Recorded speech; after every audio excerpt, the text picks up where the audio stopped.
Hello to everybody who listens to my channel. Today is the 20th of April 2024. Today is excursion day to the Ginevra mine, which is the only underground mine on the island of Elba. Etruscans already mined copper in open pit mines in former times.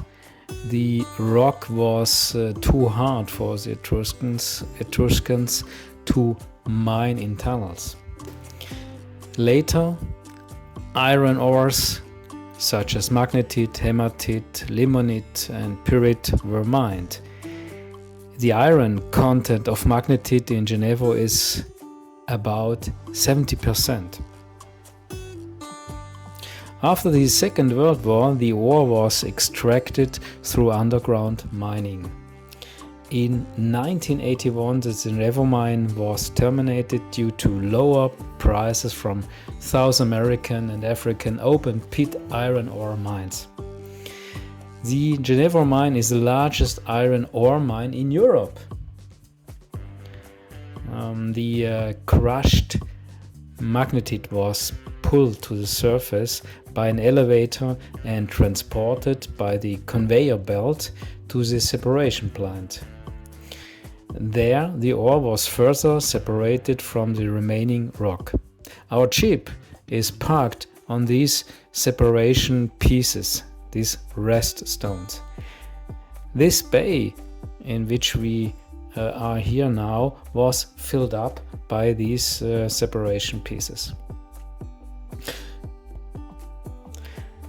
The shipment took place to blast furnaces in Italy, in Piombino, for example, Geneva and Neapel. The first tunnel of the Ginevra mine begins 6 meters above sea level. The workers arrived on bicycles from Capoliveri, 12 kilometers away. There were 10 up to 15 men working on each shift. There were 2 work shifts each, 8 hours a day. The rock was loosened with explosives and then transported away.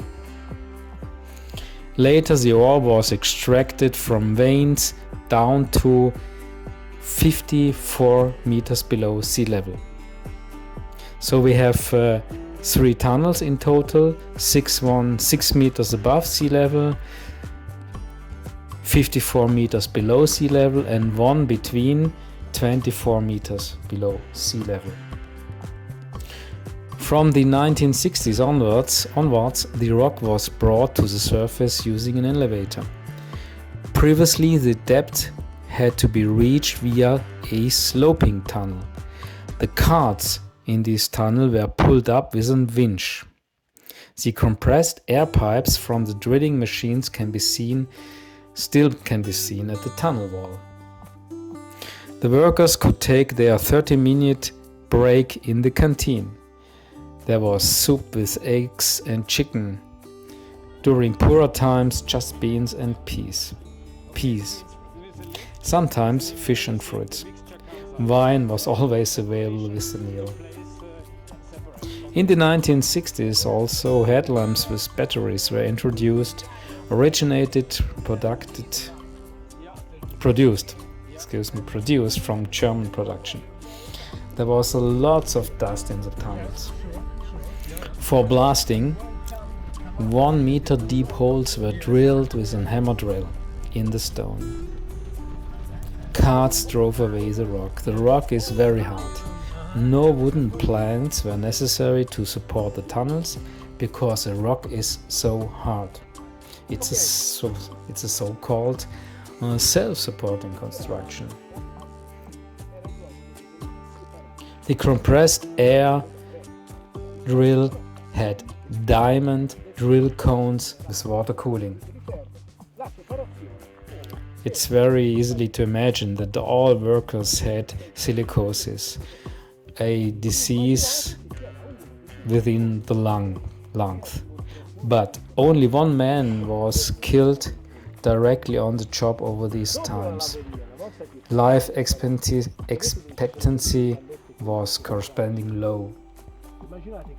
Some workers have mutilated their own fingertips to get money, marriage, dowry from the insurance. From the 1960s onwards, work through electricity changed. Electric shovel loaders and locomotives were introduced. The workers were able to travel by bus from Capoliveri.